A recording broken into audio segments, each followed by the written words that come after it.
আজি আপোনালোকৰ লগত মই অন্য এটা খবৰ শ্বেয়াৰ কৰিম ঠিক আজিৰ খবৰটো আছে আমাৰ সদৌ অসম অপাৰ্টিকৃত শিক্ষক কৰ্মচাৰী এটা গুৰুত্বপূৰ্ণ খবৰ আপোনালোকৰ লগত শ্বেয়াৰ কৰা বুলি স্কিপ নকৰি সকলো ভিডিঅ'টো চাই থাকিব আৰু এতিয়ালৈকে যদি আমাৰ চেনেলটো ছাবস্ক্ৰাইব কৰে কেনে ছাবস্ক্ৰাইব কৰি দিব আৰু প্ৰতিগৰাকী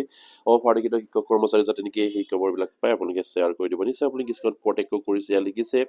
অপাৰ্টিকৃত শিক্ষকক চৰম অপমান কৰা হৈছে বুলি তেখেতসকলে কৈছে দুই তিনিটা তাৰিখ নিৰ্ধাৰণ কৰাৰ পাছতো পৰ্টেল মুকলি নকৰাৰ ক্ষুব্ধ অপাৰ্টিকৃত শিক্ষক কৰ্মচাৰী সন্থা নিশ্চয়কৈ আপোনালোকে জ্ঞাত যে অলৰেডি মাননীয় মুখ্যমন্ত্ৰী আৰু শিক্ষামন্ত্ৰীয়ে আমাৰ অপাৰ্টিকৃত শিক্ষক কৰ্মচাৰীসকলক প্ৰভিন্সিয়েলাইজৰ বাবে তেখেতসকলে এখন পৰ্টেল খুলি দিয়াৰ কথা আছিলে কিন্তু আজি পৰ্যন্ত সেই পৰ্টেল খুলি নিদিলে আৰু দুবাৰকৈ তেখেতসকলে দিন নিৰ্ধাৰণ কৰিছিলে 5 ফেব্ৰুৱাৰী তাৰিখ আৰু 10 ফেব্ৰুৱাৰী তাৰিখত তেখেতসকলে এইখিনি পৰ্টেল খুলি দিম বুলি কৈছিলে প্ৰথমতে 5 ফেব্ৰুৱাৰীত কিন্তু 5 ফেব্ৰুৱাৰীত পৰ্টেলটো খুলিব নোৱাৰাৰ পাছত আকৌ 10 ফেব্ৰুৱাৰী বুলি কৈছিলে কিন্তু 10 ফেব্ৰুৱাৰী আজি পাৰ হ'ল কিন্তু আজিলৈকে অপাৰ্টিকৃত শিক্ষক কৰ্মচাৰীসকলক এপ্লাইৰ বাবে তেখেতসকলে কোনো এটা পৰ্টেল খুলি নিদিলে আৰু সেইবাবে অপাৰ্টিকৃত শিক্ষক কৰ্মচাৰী এতিয়া তেখেতসকলক ক'বলৈ বাধ্য হৈছে যে আমাৰ শিক্ষক কৰ্মচাৰীক তেখেতসকলে চৰম অপমান কৰিছে বুলি আৰু ইয়াত কৈছে যে অপাৰ্টিকৃত শিক্ষক অনুষ্ঠানত পৰিসংখ্যা জানিবলৈ এটা পৰ্টেল মুকলি শিক্ষামন্ত্ৰীয়ে 2-3টা তাৰিখ নিৰ্ধাৰণ কৰি মুকলি নকৰাৰ অপেক্ষাত প্ৰকাশ কৰিছে অপাৰ্টিকৃত শিক্ষক কৰ্মচাৰী সন্থাই নিশ্চয়কৈ আপোনালোকে জ্ঞাত যে আমাৰ মাননীয় মুখ্যমন্ত্ৰীয়ে কৈছিলে 10 ফেব্ৰুৱাৰী তাৰিখে এটা পৰ্টেল খুলিব আৰু সেই পৰ্টেলৰ জৰিয়তে আমাৰ শিক্ষক কৰ্মচাৰীসকলৰ যিখিনি অপাৰ্টিকৃত শিক্ষক কৰ্মচাৰী আছে তেখেতসকলৰ পৰিসংখ্যা জানিব পৰা হ'ব বা তেখেতসকলক কিদৰে কেনেকৈ প্ৰভিন্সিয়েলাইজ কৰা হ'ব সেইখিনি সেই পৰ্টেলত কোৱা হ'ব বুলি তেখেতসকলে জানিবলৈ দিছে আৰু ইয়াৰ পাছতে কৈছে যে ইফালে আৰম্ভণিৰ পৰা মেট্ৰিক আৰু হায়াৰ ছেকেণ্ডাৰী পৰীক্ষাত চৰকাৰে এই অপাৰ্টিকৃত শিক্ষকসকলৰ দৰে নিষ্ঠা আৰু সততাৰে অপাৰ্টিকৃত শিক্ষকসকলক দায়িত্ব পালন কৰি অহাৰ পাছতো মুখ্যমন্ত্ৰীৰ প্ৰত্যক্ষ নিৰ্দেশত অপাৰ্টিকৃত শিক্ষক সমাজৰ চৰমভাৱে অপমান কৰা হৈছিল বুলি আজি সংবাদ মেলত মন্তব্য কৰিছে শিক্ষক সন্থাৰ সভাপতি হৰমোহন বৰাই সভাপতি বৰা আৰু সাধাৰণ সম্পাদক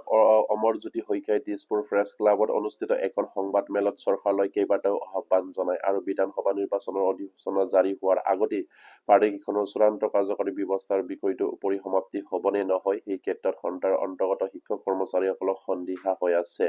নিশ্চয়কৈ এটা গুৰুত্বপূৰ্ণ খবৰ যিহেতু অপাৰ্টিকৃত শিক্ষক কৰ্মচাৰীসকলৰ সমস্যাখিনি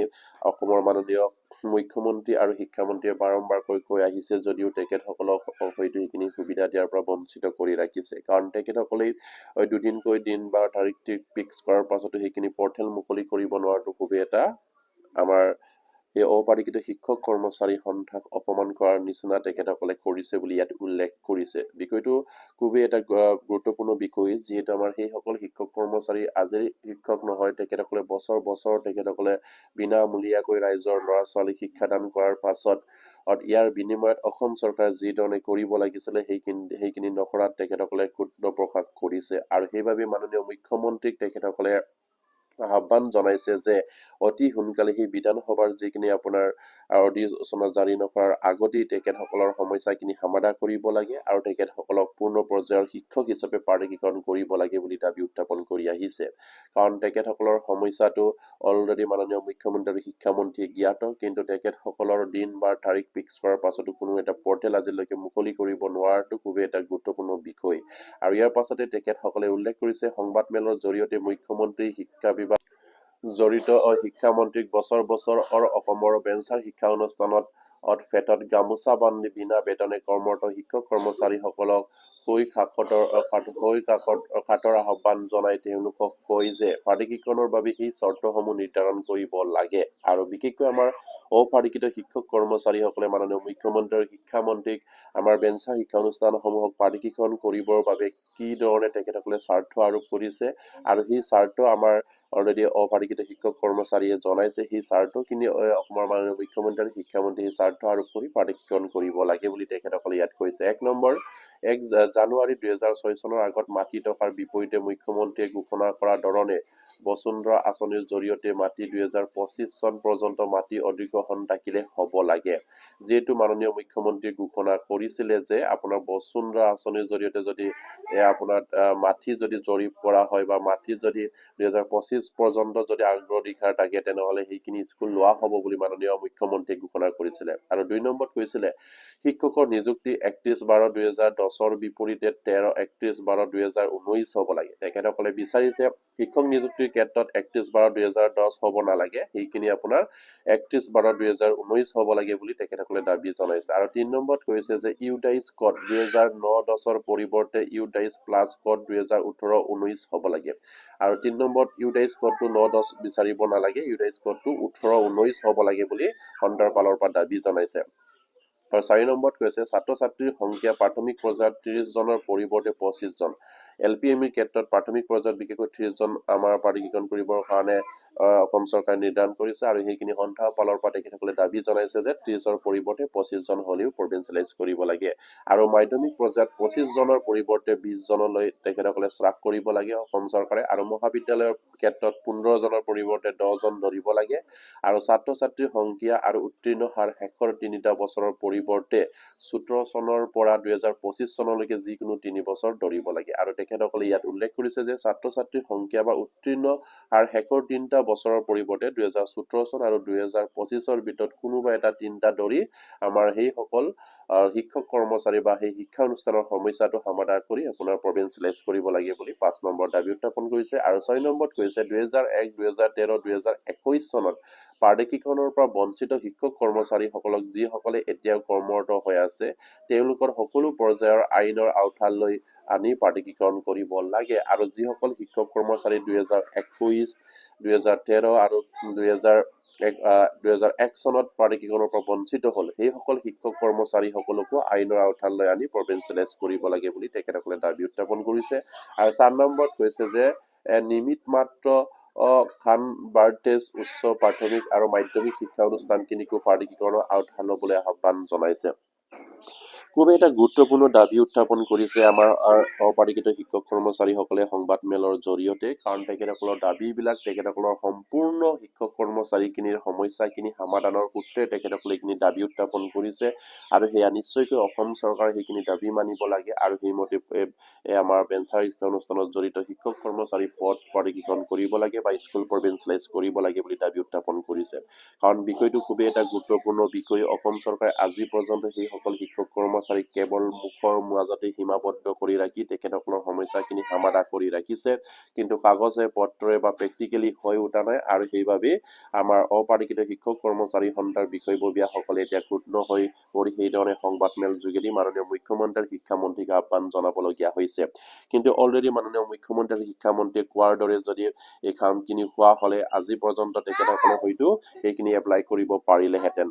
আৰু 40 জন অপাৰিকৃত শিক্ষক কৰ্মচাৰীসকলে যাতে নেকি আমাৰ ভিডিঅ'বিলাক শ্বেয়াৰ কৰি দিব মাননীয় মুখ্যমন্ত্ৰী শিক্ষামন্ত্ৰীৰ দৃষ্টিগোচৰ যাতে নেকি হয়। বিষয়টো খুবেই এটা গুৰুত্বপূৰ্ণ বিষয়। আপোনালোকৰ সমস্যাটো যিহেতু অসম চৰকাৰে বাৰম্বাৰকৈ আপোনালোকৰ সমস্যাখিনি সমাধান কৰিম বুলি কৈও সমাধান কৰিব পৰা নাই। বিষয়টো খুবেই এটা গভীৰ আৰু চিন্তা কৰিবলগীয়া বিষয়। যিহেতু অসমৰ মাননীয় মুখ্যমন্ত্ৰী শিক্ষামন্ত্ৰী নিজেই দুবাৰকৈ দিন বাৰ তাৰিখ ফিক্স কৰাৰ পাছতো তেখেতসকলে পৰ্টেলখিনি মুকলি কৰিব পৰা নাই। আৰু সেইবাবে অপাৰিকৃত শিক্ষক কৰ্মচাৰীসকলে ক্ষুণ্ণ হৈ পৰি তেখেতসকলে সেইদৰে সংবাদ মেলৰ জৰিয়তে তেখেতসকলৰ দাবীবিলাক উত্থাপন কৰিবলগীয়া হৈছে। যদি অসম চৰকাৰে তেখেতসকলৰ স্বাৰ্থ আৰোপ কৰি যদি এইখিনি পৰ্টেল খুলিব পৰা নাই তেনেহলে আমাৰ অপাৰিকৃত শিক্ষক কৰ্মচাৰীসকলে যি ধৰণে তেখেতসকলক স্বাৰ্থ আৰোপ কৰি দিছে সেইখিনি লৈ তেখেতসকলৰ পৰ্টেলটো খুলিব লাগে আৰু তেখেতসকলক উদ্ধাৰ কৰিব লাগে। কাৰণ তেখেতসকলৰ জীৱনকে লৈ কেতিয়াও হেঠালি কৰি থাকিব নালাগে। কাৰণ সেইসকল শিক্ষক কৰ্মচাৰী আজি বছৰ বছৰ ধৰি বিনা বেতনে শিক্ষকতা কৰি আহিছে। ৰাইজৰ দুখীয়া ল'ৰা ছোৱালীসকলক তেখেতসকলে বিনামূলীয়াকৈ পাঠদান কৰি তেখেতসকলে ৰাইজৰ কাম কৰি আহিছে। আৰু সেইখিনি কৰাৰ পাছত তেখেতসকলে নিশ্চয়কৈ ভাবিছিলে এদিন অসম চৰকাৰৰ আণ্ডাৰত তেখেতসকলৰ জীৱনবিলাক যিখিনি মূল্যৱান জীৱন অতিবাহিত কৰিছে আৰু শেষৰটো সময়ত তেখেতসকলে চৰকাৰী হিচাপে এজন চৰকাৰী শিক্ষক হিচাপে স্বীকৃতি পাব। আৰু সেই স্বীকৃতি পালে তেখেতসকলৰ পৰিয়ালৰ আৰ্থিকভাৱে তেখেতসকলে স্বাৱলম্বী হ'ব পৰা হ'ব। আৰু সেই আশাত তেখেতসকলে এই শিক্ষা অনুষ্ঠানবিলাকত জড়িত হৈছিলে। আৰু সেই শিক্ষা অনুষ্ঠানত জড়িত হৈ হাজাৰ হাজাৰ দুখীয়া ল'ৰা ছোৱালীসকলক তেখেতসকলে পাঠদান কৰি আহিছিলে। কিন্তু অসম চৰকাৰে সেইখিনি এই কাম অতি সোনকালে কৰাৰ পৰিৱৰ্তে তেখেতসকলে প্ৰতিশ্ৰুতিৰ ওপৰত প্ৰতিশ্ৰুতি দি তেখেতসকলৰ কামবিলাক পিছুৱাই গৈ আছে। আৰু সেয়েহে আজি আমাৰ সেইসকল শিক্ষক কৰ্মচাৰীসকলে ক্ষুণ্ণ হৈ পৰিছে। আৰু সেইবাবে তেখেতসকলে সেইধৰণে সংবাদ মেলৰ জৰিয়তে আকৌ মাননীয় মুখ্যমন্ত্ৰী আৰু শিক্ষামন্ত্ৰীক ক'বলৈ বাধ্য হৈছে। আৰু অসমৰ জনসাধাৰণ, অসমৰ বুদ্ধিজীৱী দল সংগঠন সকলোৱে আমাৰ সেই সকল শিক্ষা অনুষ্ঠানত জড়িত শিক্ষক কৰ্মচাৰী সকলৰ হৈ এষাৰ মাত মাতিব লাগে তেখেতসকলৰ সমস্যাখিনি অতি সোনকালে সমাধা কৰি তেখেতসকলক পূৰ্ণ পৰ্যায়ৰ শিক্ষক হিচাপে প্ৰভিঞ্চিয়েলাইজ কৰিব লাগে কিয় মই বাৰম্বাৰকৈ কৈ আহিছো পূৰ্ণ পৰ্যায়ৰ শিক্ষক হিচাপে প্ৰভিঞ্চিয়েলাইজ কৰিব লাগে বুলি কাৰণ 2021 চনৰ 5 ফেব্ৰুৱাৰী তাৰিখে প্ৰাদেশিকৰণৰ নামত যিটো অসম চৰকাৰে বেকু বাওনা কৰিলে টিউটৰ হিচাপে প্ৰাদেশিকৰণ কৰি সেই সকল শিক্ষক কৰ্মচাৰীসকলক তিল তিলকৈ মৃত্যু মুখলৈ ঠেলি দি ৰাখিছে তেখেতসকলে না এইফালে তেখেতসকলে পৰিয়ালৰ বাবে কিবা এটা কৰিব পাৰিছে বা তেখেতসকলৰ জীৱনৰ বাবে তেখেতসকলে কিবা এটা সাঁচিব পাৰিছে কাৰণ সামান্য এটা ফাৰিটুকি দি তেখেতসকলে এজন পূৰ্ণ পৰ্যায়ৰ শিক্ষকৰ দৰে সেই সকল টিউটৰক কাম কৰিব দি ৰাখিছে কাৰণ তেখেতসকলে 8:30 পৰা সেই ডিউটিৰ সময়খিনিত তেখেতসকলে 8:30 পৰা আপোনাৰ 3:30 বজালৈকে তেখেতসকলে এই বিদ্যালয়ত থাকিবলগীয়া হৈছে কিন্তু সেইখিনি টকাৰ পাছতো তেখেতসকলক এজন ৰেগুলাৰে হাজাৰ হাজাৰ দৰমহা পায় কিন্তু আমাৰ সেই সকল টিউটৰ ছাৰ বাইদেউসকলক টিউটৰ নাম দি সামান্য এটা ফাৰিটুকি প্ৰদান কৰি এই আপোনাৰ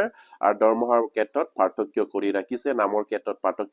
পাৰ্থক্য কৰি ৰাখিছে কিন্তু কামৰ ক্ষেত্ৰত কোনো পাৰ্থক্য নাই এজন শিক্ষকে যি ধৰণে কাম কৰে ঠিক তেনেকৈ সেই সকল টিউটৰ ছাৰ বাইদেউসকলেও কাম কৰিছে আৰু সেইদৰে আকৌ যদি প্ৰাদেশিকৰণ কৰা হয় তেনেহলে হাজাৰ হাজাৰ আৰু শিক্ষক কৰ্মচাৰী আকৌ মৃত্যু মুখলৈ ঠেলি দি অসম চৰকাৰে 4 টকাৰ বাহিৰে একো নহব কাৰণ সেই সকল শিক্ষক কৰ্মচাৰীৰ পৰিয়াল আছে তেখেতসকলৰ মূল্যৱান সময়খিনিটো অতিবাহিত কৰিলেই হেকৰটো সময়ত তেখেতসকলে চৰকাৰৰ ফালৰ পৰা কিবা এটা পাব এই পোৱাৰ পৰাই তেখেতসকলে আৰ্থিকভাৱে পৰিয়ালক কিবা এটা সাহস দিব পাৰিব সেই আশাত তেখেতসকলে আজি পৰ্যন্ত সেই শিক্ষা অনুষ্ঠানত জড়িত হৈ আছে কিন্তু সেইখিনিকে যদি অসম চৰকাৰে যদি নকৰে তেখেতসকলক আকৌ প্ৰভিঞ্চিয়েলাইজৰ নামত